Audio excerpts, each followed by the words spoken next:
Well, hello, everyone. Once again, wherever you happen to be, I am your host, Mike Hingson, and you are listening to Unstoppable Mindset, where inclusion, diversity, and the unexpected meet.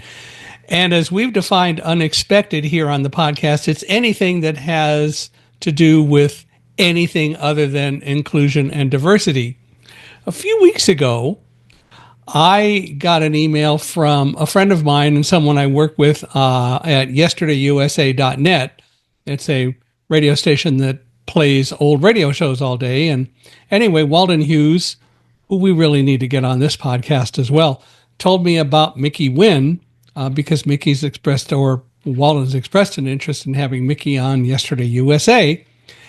And Miki had an interesting story and has an interesting story to tell. And I thought that it would be fun to bring him onto Unstoppable Mindset because his father and family were basically, if you will, as you will hear, on the last flight out of Saigon in Vietnam when that war ended in 1975. So that's 50 years ago. Anyway, Miki generously agreed to come on. And so here we are. So, Miki, I want to welcome you to Unstoppable Mindset. We're glad you're here. Really appreciate it and looking forward to having a chance to chat. Yeah, thank you, Michael. Just really honored and appreciate the opportunity to be on your platform and to share with you and your audience my father and my family story. This is a story that has been told around the dinner table for many, many years. And as we are here now in early 2025, this will mark at the end of April here coming up the 50-year remembrance, as you noted, of the fall of Saigon. And so, yeah, again, just really happy to be here. Well, let's start, as I love to do, and I know it kind of is part of the story, but tell us a little about kind of the early Miki growing up and things that you might want to talk about from childhood and so on. Yeah, we in at the end of April, 1975, I was 6.5 years old, and so to answer your question, I grew up on a military base.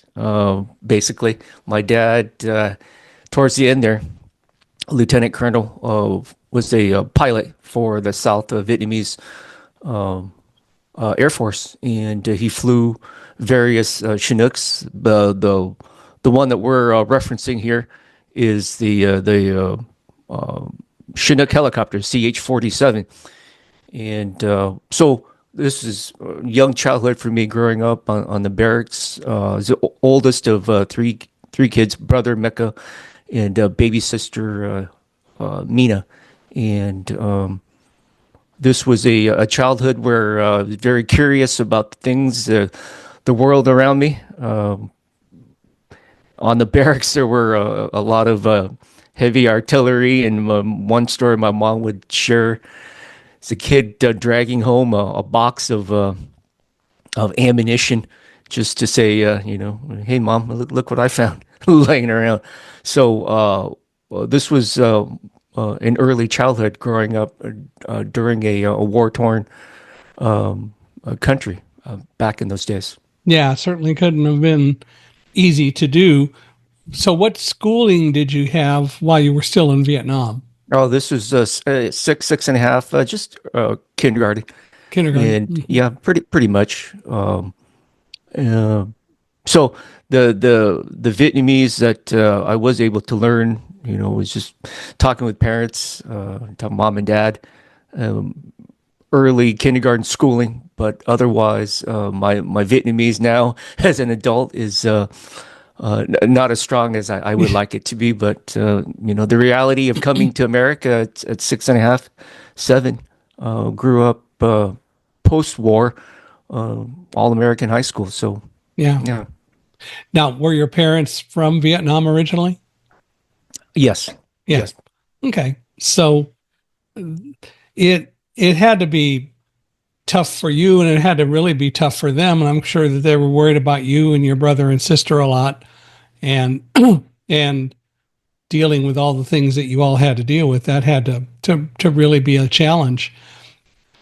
Did they, as as you were growing up in America and so on, did they talk about or want to talk much about what your life was like, your heritage, and so on from Vietnam? Yeah, absolutely. It was my father, my mom's uh, philosophy to always continue to keep our culture and our heritage and the things that was good about our culture, the Vietnamese culture, and to continue it forward while living, trying to assimilate and live here in the United States. So, growing up, it was straddling of both cultures, both Western and the Vietnamese Eastern culture, as well during our upbringing, and so it continues to be strong today. Where for my own kids, we continue to celebrate and our Vietnamese heritage and culture, although I'm American Vietnamese, I hold a U.S. passport. My blood still runs with a lot of the Vietnamese culture that was raised on. It's an interesting paradox, or paradox is probably the wrong word to use, but you have an interesting dichotomy you have to deal with. You're from Vietnam, you embrace the Vietnamese culture, but you live in America. And unfortunately, in our society today, we have a government that has been pushing so much on anything that isn't really American.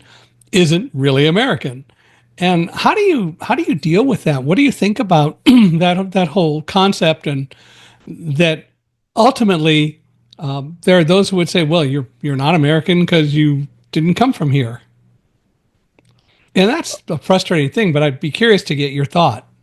Well, it's the same conversation as the Ellis Island story, right? The only folks that I would say that can claim that they were here were Native Americans. Everybody else Yeah, migrated either east or west from Europe or from Asia or from the Middle East or Africa to get here. yeah, yeah. It is, and from my thoughts and perspective, it's a joy that you have two cultures to be able to celebrate and work with, which gives you a broader perspective on the world as a whole. I grew up in America. I didn't really do a great job of learning foreign languages, although I took high school German and I learned some Spanish, and I actually took a year of Japanese in college. But still, my whole grounding is in America. But I do love to go to other countries and see and get to experience other cultures, even though I know I don't live there, but I do come back here. But I think that what you bring is a great perspective for people to understand a whole part of the world that's different than what they're used to, which is a good thing. Well, that's why they call America the great melting pot, right? We want to bring our best. There can be conversations around refugees and immigration stories here and there, but I think for the most part, diverse cultures, different folks coming from other parts of we contributed to America, whether it be through bringing food or arts or ideologies, and that's what makes America, strong. Is just people bringing their best here, and sure, there's going to be uh, negatives here and there, but if we're uh, come from a place of goodness, a place of positivity, and working with each other, I think the spirit of America and the spirit of the great melting pot here can continue to flourish and be strong from that Well, standpoint. So. and I think it absolutely is exactly what you said. It's the melting pot. It's the spirit, and that's what we need to remember, because that is what has always made this country so great, and will continue to, no matter what some may say. And I'm glad that we have the depth of overall culture which really is made up of so many other cultures. When you got to America, what was it like then going to school here and finishing your growing up period here? It was I, I, I don't want to use the word struggle. My parents struggled more, but for myself, coming to the U.S. here, it was quickly to assimilate. That's Hmm. the word that just simply out of survival, simply out of just making friends and keeping the friends that I had growing up in first grade and second grade and so on. And growing up in the mid '70s here, looking different than the rest of the white kids. In elementary school, I got called all sorts of racial names, Mm, and so I know on your with your message of disability and uh, functioning in you know I had my own yeah. struggles as well in terms of just being different, than the next kid uh, in elementary school. So, but we learned to adapt, we learned to maneuver, and we learned to communicate and develop social skills to blend in, and again that word assimilate, just to survive. So where did you all settle once you got to the U.S.? Where did you go to school? Oh, so we're located here on the outskirts of Seattle, suburbs of Okay. Seattle area. So yeah, sorry. I remember when so many people were coming over and from Vietnam, and they had some refugee encampments for a while. I was contacted by a church group because at a local area near where I was attending college at the University of California at Irvine, there was such a place, and there was a blind person there, Mm, and they wanted to get this person, it was a young man, to meet blind people. So I went out and we even brought him a transistor radio. He didn't speak great English, but we were able to communicate. And so that was probably the closest I came to dealing with, in a sense, all the things that all of you dealt with. But I do understand we, as a collective society, sometimes don't really deal with difference as well as we ought to. We don't recognize that the very fact that we have some things that are different is what makes us stronger when we embrace the fact that everyone has their own set of gifts and challenges to deal with. right, exactly, Yeah. exactly. Um, the just to provide more context, yeah, there was a church, Cross the Crest Lutheran Church here in Bellevue, about 30 minutes from Seattle, that sponsored our family, and yeah, that's how we ended up here. Yeah. In the story of my father and my family was no the only thing different because in, during the end of April timeframe in 1975, the communists finally took over, as many of your audience know, Saigon and the rest of Vietnam, and we had to get the heck out of there because if my dad would have gotten captured by the communists, he would have been set in jail for a long time. And so our Or worse. yes, exactly, or worse, our uh, our family story is no different than anybody else's refugee boat people story coming out Yeah. of Vietnam. The only difference was what my dad did as a pilot, what he did to rescue our family and his crew's family, and the maneuver that he executed at sea with a large Chinook helicopter, so much that it was honored 10 years ago to share the same story with in an Oscar-nominated film, Last Days in Vietnam, written and produced by Rory Kennedy. And so there's so many other Vietnamese refugee stories, but this one was our particular family story, and it's a story of my father's bravery, courage, our family's resiliency among other various leadership kinds of themes. So that's the premise of things. Yeah, I understand. Well, what did you? So you went to college. Where'd you go? Uh, to studied engineering at the University of Washington here in Seattle area. Didn't try to help the basketball team, huh? Just just checking. Um, No, too short for basketball. yeah. Well, and of course, in the March April time frame of every year, we have March Madness, which is really crazy. I was disappointed to see Gonzaga get out of it so quickly, but oh well. Of course, most people don't even know where Gonzaga is. I actually had the lovely opportunity to speak there once, so it was kind of fun. So I've been there. So anyway, well, so you went off and studied engineering, and that's what you did after college? Uh, no, I after college I was an engineer for a couple years, and then pivoted over into the marketing side of things, and Ah, focused in technology. I mean, from your background, you also did sales, especially with your story 20 plus years ago. Worked in technology sales, and your involvement with a tech company today, Accessible. So yeah, yeah. that's my background is tech marketing.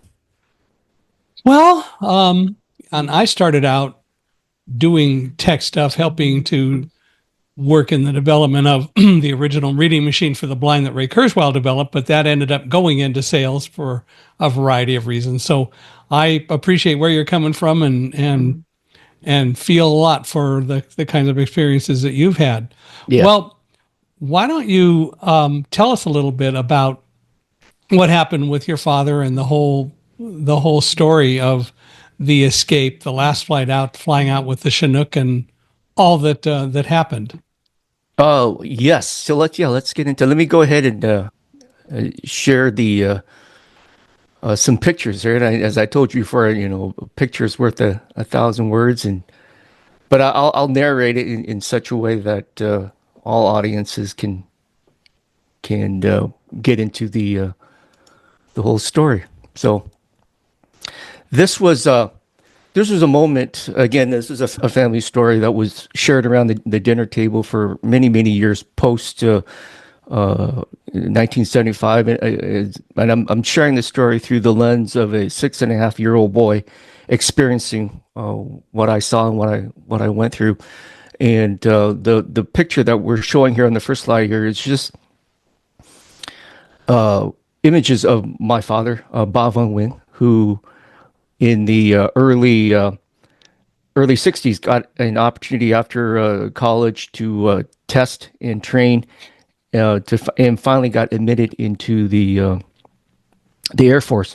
And in the mid 60s, got an opportunity to come to Fort Ruckers and study and fly helicopters, and came to America again in '69 for additional training. And so my father grew up, family, grandmother, education was of utmost importance, as well as family and community.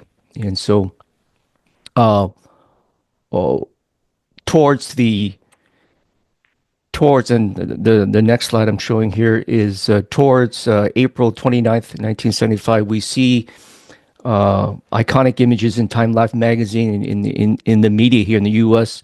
Images of the communists, the North tanks rolling into Saigon and overtaking the city.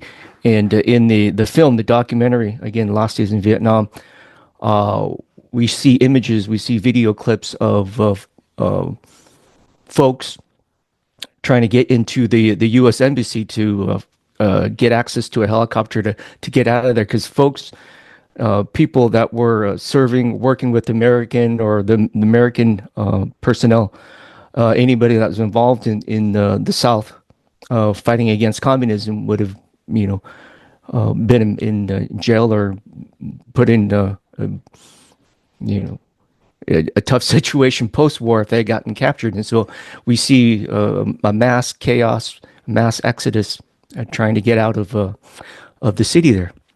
And so it was my dad's knew that had he stayed and not figured things out, he would have been, either killed or put in jail for a long time. And so he,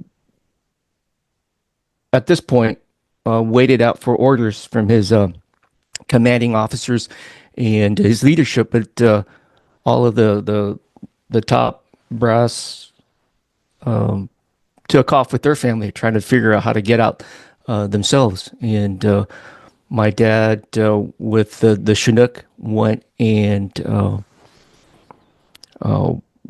picked up our family. At this moment in time, of mom, myself, brother, and sister, we were at my grandma's house.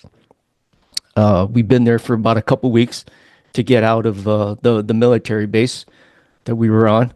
And at grandma's house, I remember the night before my dad coming to get us, bombing and machine guns rattling around the neighborhood and around the city there. So it was pretty tense for our family at that time. My dad, with the helicopter, a Chinook helicopter, and I'm sure you and your in the audience, driving down the road or flying over your house, and you hear a Chinook is very thunderous, whoop, whoop, whoop. And so it's a big equipment, a big aircraft.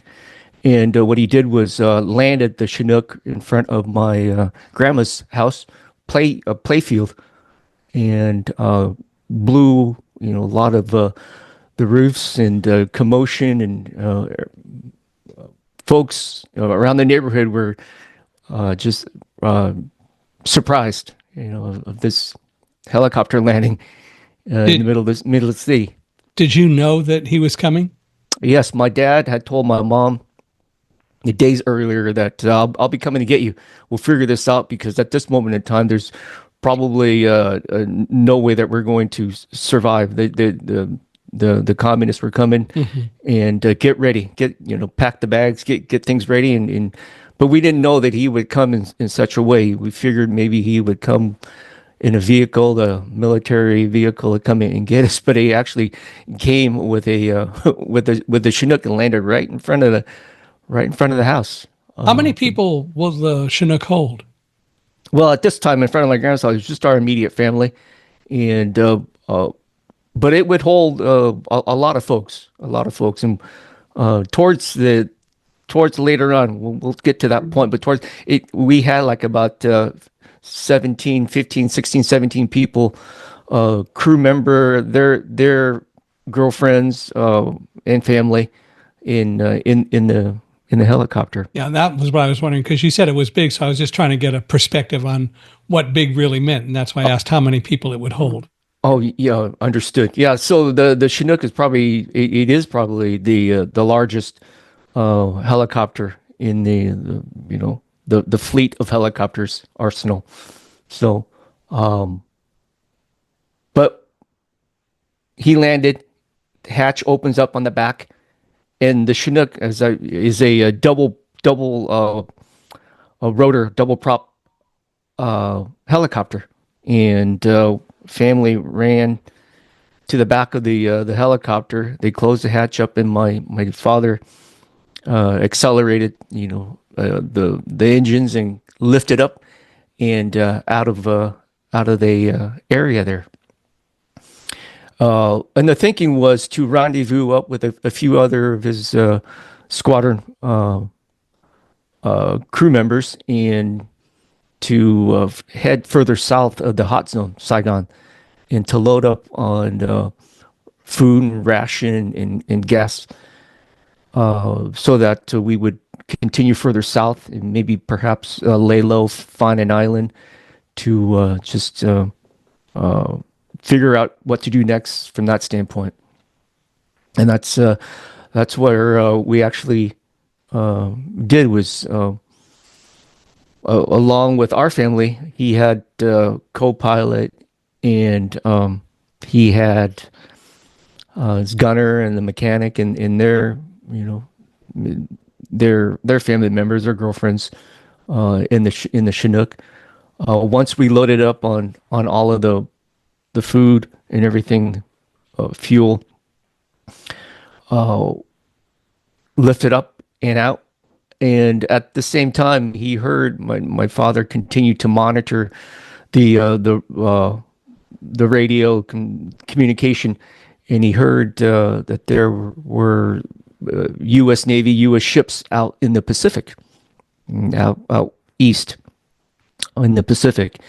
And so he figured we'll take a risk and head in that direction towards the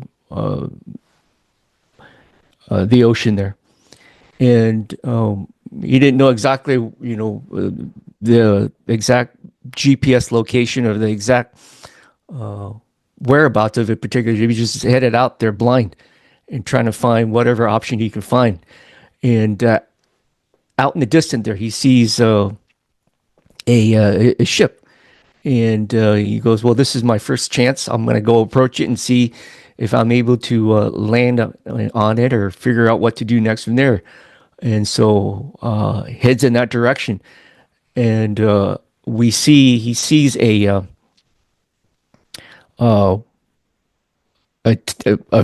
what we know now today is a frigate. And it was too small. It wasn't big enough to, it wasn't like an aircraft carrier where you can actually land on it. And so the next slide that I'm showing here, basically as he approaches this ship, the crewman below, the U.S. Navy crewman below, was waving him waving him away. Don't come here. You're too big. There's no way that you can land on this ship. And so he kept circling this ship. Eventually found out the name of the ship was named the USS Kirk, and the captain was Captain Paul Jacobs. And my father continued to circle and figure out some way to, ask for help. And we see in one of the images here that on the port side, the left side of the Chinook, my mom holding up the 8-month-old baby onto the window part to let the crewmen below know that, hey, we're not, we got kids, we got family on here. Yeah. We need help. And so eventually what my dad was able to speak with the captain below, and both the captain and my father were able to coordinate the next step here, and which was to allow my father to hover right behind the ship, the stern, to allow folks to exit the helicopter. But prior to that, the slide that I'm showing here shows many other Vietnamese pilots and their families with smaller helicopters, the Huey helicopters, landing, able to land on the deck. And after they land, they would push the smaller helicopters over into the ocean, and continuing to do that as more families came on was able to land. The next slide I'm showing here is the actual Captain Paul Jacobs. Throughout this whole narrative, my father is the person that my father's my hero. But there are other heroes throughout this whole story as well, and one of those I want to acknowledge is Captain Paul Jacobs, where we see in this image here, he was on the deck. He wasn't in the command tower directing, telling his crew what to do. He was actually on the deck helping with his crew members, pushing and telling folks, as well as himself jumping in and pushing smaller helicopters over the side, making room for to clear the ship's deck. And so he was an outstanding individual, a hero in my book as well.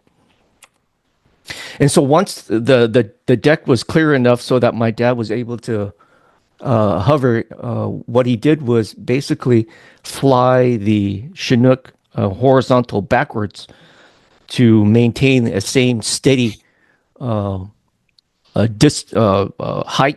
as well as a safe distance away from the USS Kirk. And we found out later on that this particular ship, a frigate, was a submarine destroyer. So it had all of the high tech equipment, back sonars, the radars, all of the antenna, and so it's very. My father had to be very careful in terms of how close he could have gotten, how close he could get to keeping the distance, as well as allowing folks to jump down. And that's what we did. He kept it steady, and he was hovering about 13, 15 feet above the deck, and tells the co-pilot to open up the starboard door, and so that we would have access to jump. The picture that I'm showing you here is an illustration by Adam Colts, showing myself, my mom, family members, crews jumping from this Chinook down onto many of the crew members below, catching us as we exited. We also have an illustration from that I clipped out from the New York Times, doing an illustration of my mom dropping a baby sister onto the crewmen below. And many years later on, at a reunion with the crew member and the captain of the USS Kirk, one of the men below, Kent Shipman, introduced himself to us as one of the sailors below catching us. It was like he described it as like catching a basketball coming out of the helicopter. And so once everybody exited out, my father told the co-pilot to make sure that everybody safely gotten out, make sure that everybody had cleared the rear of the helicopter. And then he finally told the co-pilot to go ahead and jump himself now onto the deck. And so I remember, it's the last thing I remember as a 6.5-year-old boy who was being ushered inside the ship. They didn't want any kids running around on the deck. Yeah. And the last thing that we see, is seeing my father hovering away from the ship. Now it's just him by himself at this point in this large helicopter. So it wasn't until maybe like half hour later that we see my father again. But from the point where he had to hover after everybody jumped off the helicopter, he hovered away from the ship. And at this point, there was, the only option here was to remove himself from the helicopter. He wasn't going to go back to land or go back to the city. His family was on the ship now, and he needed to be with his family. And so what he did was take the Chinook about 100 yards away from the ship and hovered above the water. And at that point, kept the helicopter steady, and while at the same time taking off his boots, taking off all of his gear, side gun, and everything, and got down to his undergarment, and he gave the thumbs up to the captain, saying, "Hey, I'm ready to ditch. I'm ready to ditch this helicopter." Oh, excuse me, while I just let me clear the.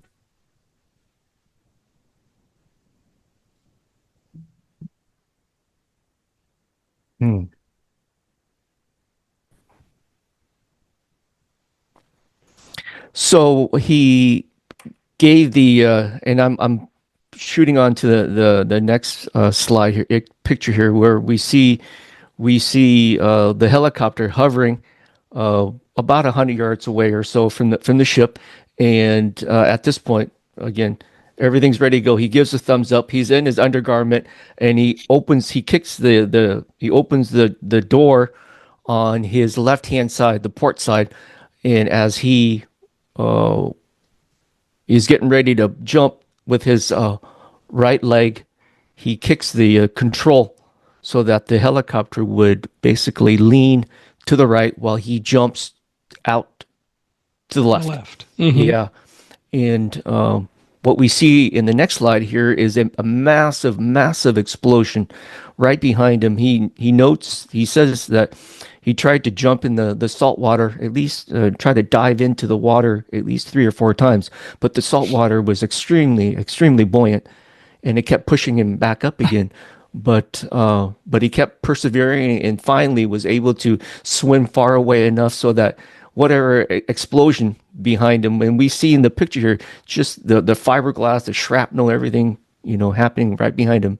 His biggest worry was that this helicopter would, from a physics standpoint, would have tumbled back on top of him, and Mm-hmm. that would have been disastrous. And so, fortunately, everything settled down. And the next slide here shows him kind of with his head bopping in the water while the Chinook is still floating in smoke and bellowing around the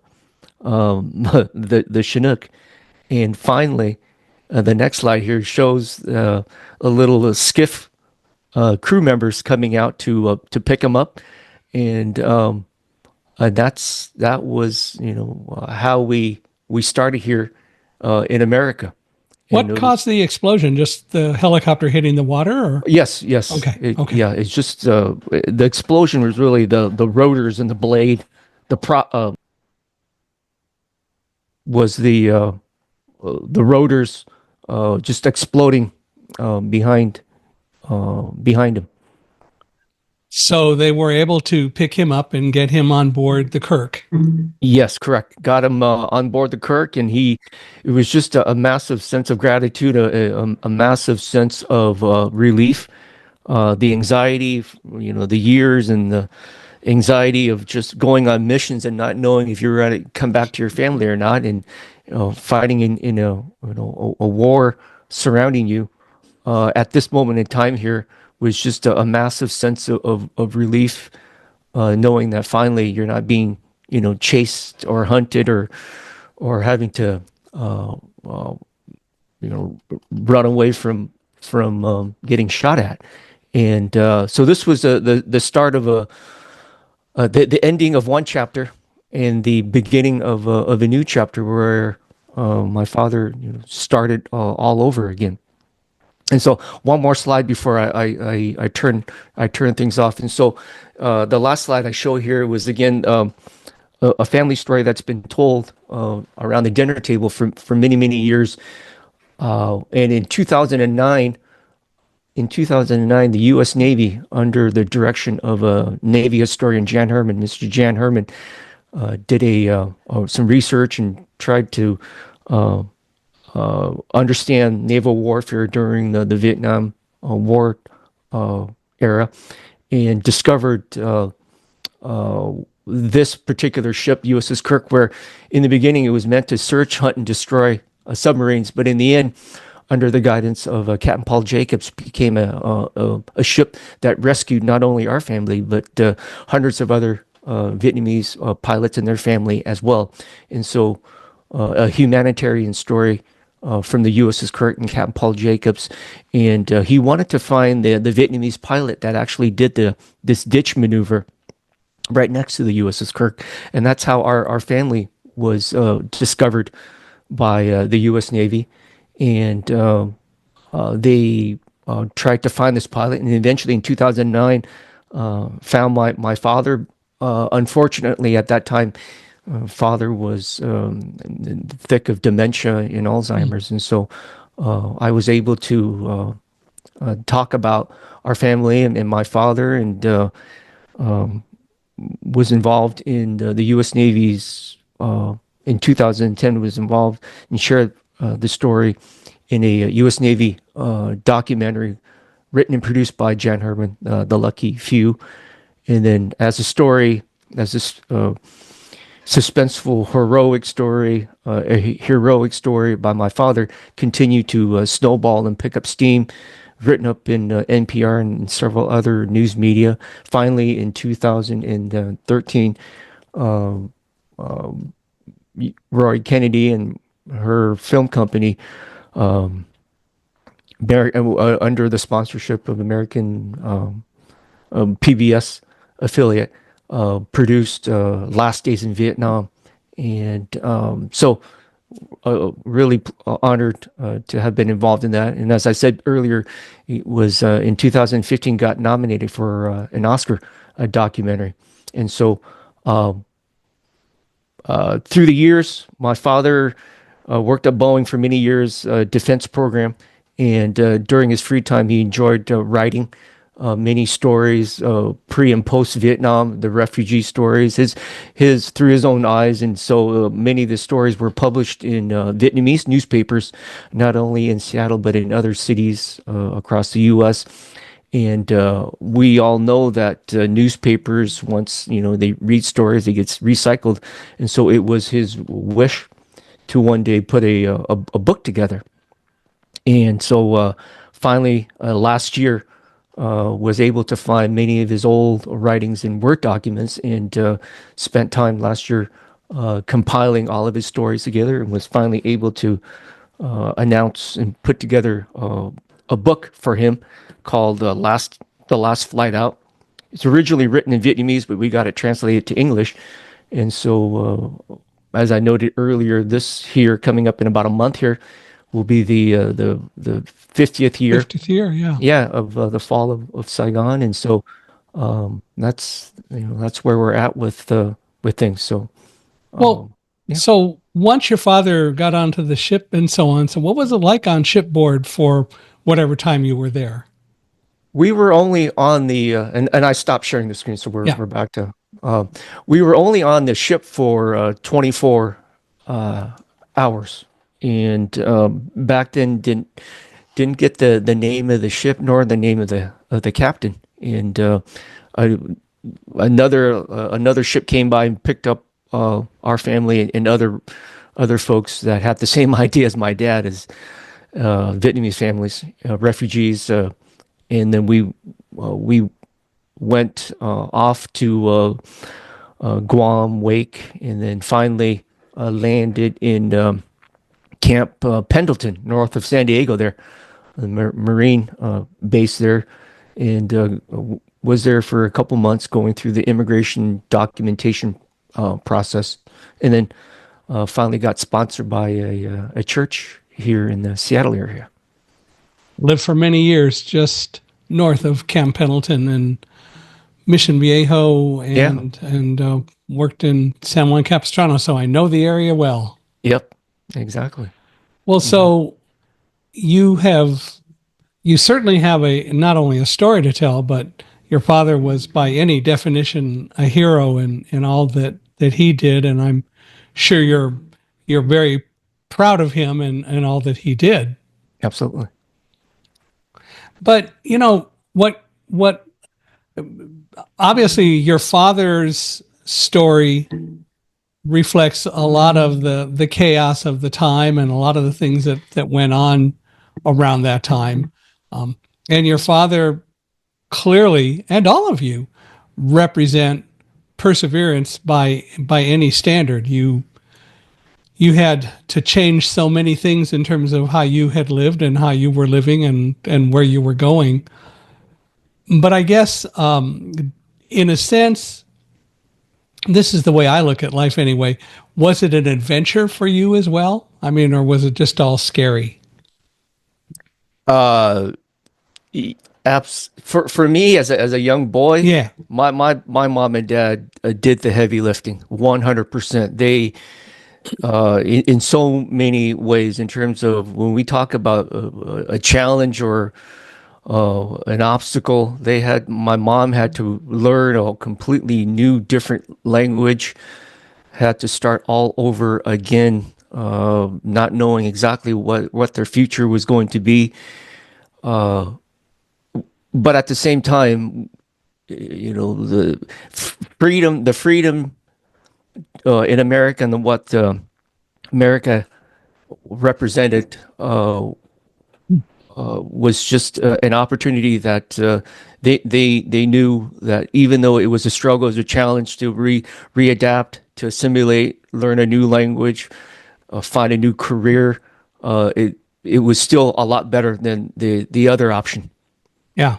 And then to answer your question, as for me, as a six and a half year old boy, or 7-year-old boy, you're right. It was more of an adventure than it was anything in terms of fear. Because again, as I said, my mom and dad took the burden of all of that, paved the way for myself, brother, and sister.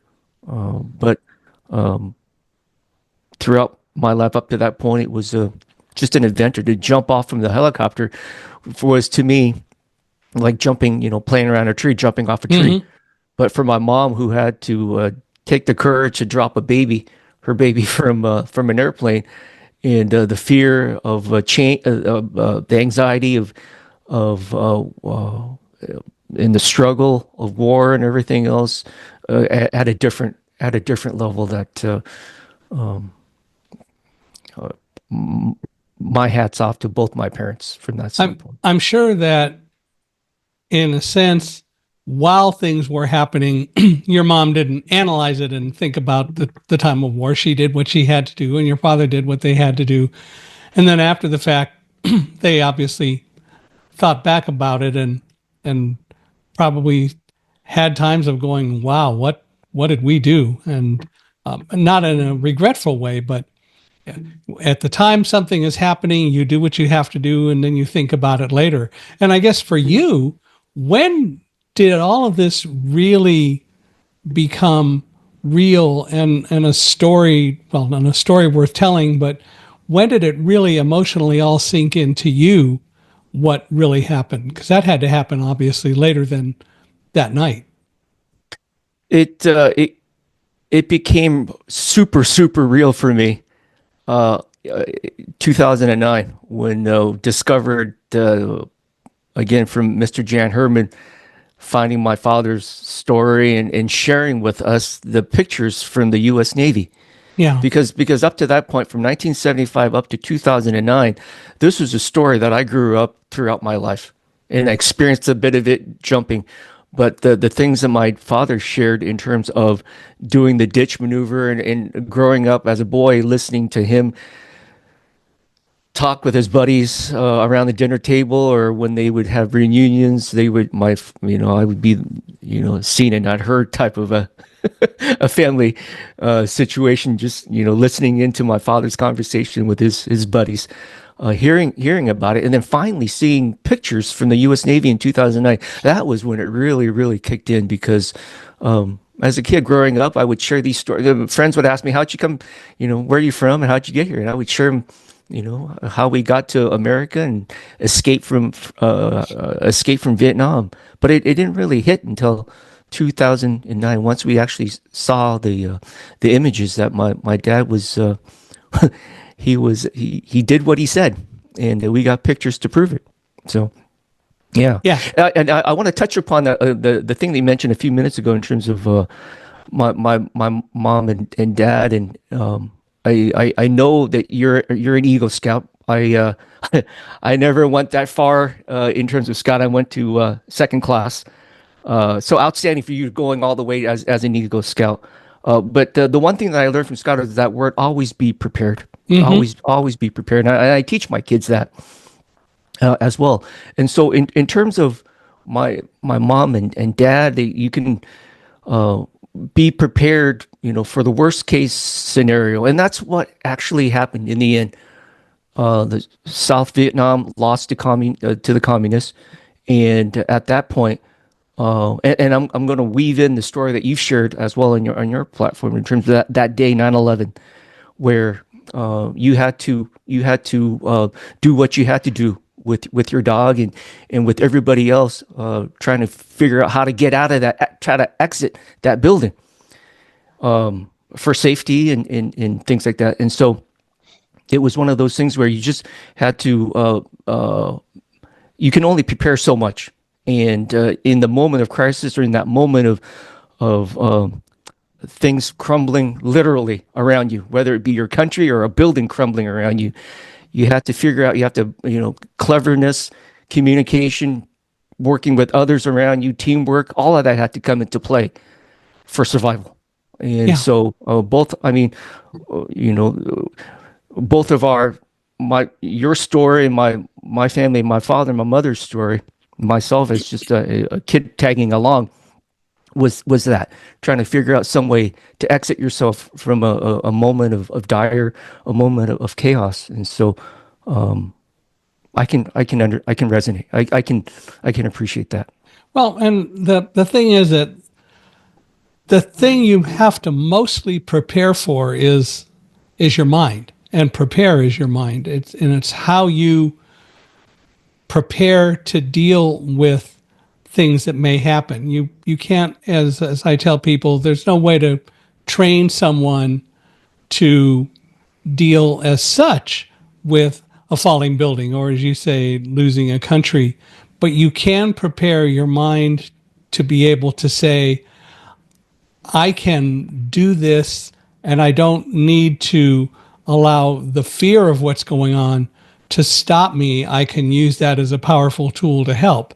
And Yeah. that preparation is the most important thing we can do for anything that happens in our lives. And that's what we really have to focus on, because I've been asked many times questions like, well, how do you teach your dog how to escape from a tall falling building or a tall building like you did in the World Trade Center? Yeah. Well, that's not what you teach the dog to deal with. You teach the dog to focus. You teach yourself to focus, and you teach both of you, where you are the leader, you teach yourself how to deal with whatever situation comes along, and worry only about the things that you have control over, because the rest isn't going to help you to worry about, because you don't have control over it. Right. Right. Right. But yeah, go ahead. No, I'm just letting that sink in. I, yeah, if there was ever a time to be very present, very calm, very cool and collected, because once you start, lack of a better term, freaking out or losing it mentally, things could fall apart even worse. And so, yeah, staying calm under pressure is critical. Which doesn't mean that you're not afraid, but you Right. use the fear in a different way than you would if you allowed yourself to, if you will, freak out, which is Yeah. really the whole point. Well, so you clearly have written this book. Why did you write it? No, What do you expect to help? I What do you expect to help to get from it? sure. I did not write this book. It was my father's Well, yeah, but original let me writing. rephrase it. Why did you decide to bring it forward? Oh, sure. To number one, to honor my father's wishes. Number one, and number two, along with that, is to pass down to his great grandkids and their kids his story, our family story of how we came to America. This was for the Vietnamese community. This was our Ellis Island story, and number one, to archive and to honor my father. Number two, the third one really is, this is a story that it doesn't matter what background, what obstacle, what struggle you are in. These are stories of courage, compassion, heroism, stories of suspense, love stories that my dad wrote as well. And there's stories of lessons learned about communism, stories of betrayal. And so it's a story that is relatable to all audience types. But outside of that, for myself and my mom and for my family, this is our family story, and one that my kids, my great grandkids, how they knew my father in his courage, in his resiliency in terms of just coming to a new world and having to start over again. What do you want people to take away from the story?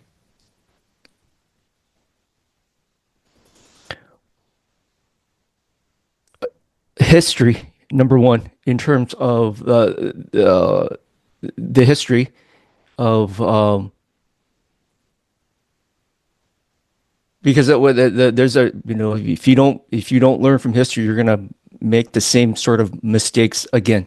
And so, from history, what can we learn out of it? The lessons that we can learn out of it, the lessons of um, just how to overcome obstacles, dealing, as you said, with fear, courage, lessons around being curious about the things around you, learning, education, and as well as the last thing is just lessons around teamwork and working with others, working with your community. So those are the kinds of things that we want to get across in this book. What kind of lessons do you think your father's memoir and yours, because you compiled it, what lessons do you think we all should take away from that we should use today? What should we be learning from this story? Uh, Lessons in terms of leadership, lessons in terms of how to handle yourself in crisis situation, lessons around working with others to overcome a particular obstacle or a challenge, working with teammates, may it be in a corporate environment or may it be in a community or a setting or many of those themes that in terms of just everyday life lessons and resiliency. Yeah, yeah, many of those themes and lessons that I think is told through my father's experience and our family's experience from that standpoint. A question that comes to mind, really off the wall, is so it's now been 50 years. What is Vietnam like today? Do you know? A lot better than it was 50 years ago. I've visited, not only visited, but lived there in 2016, 2017.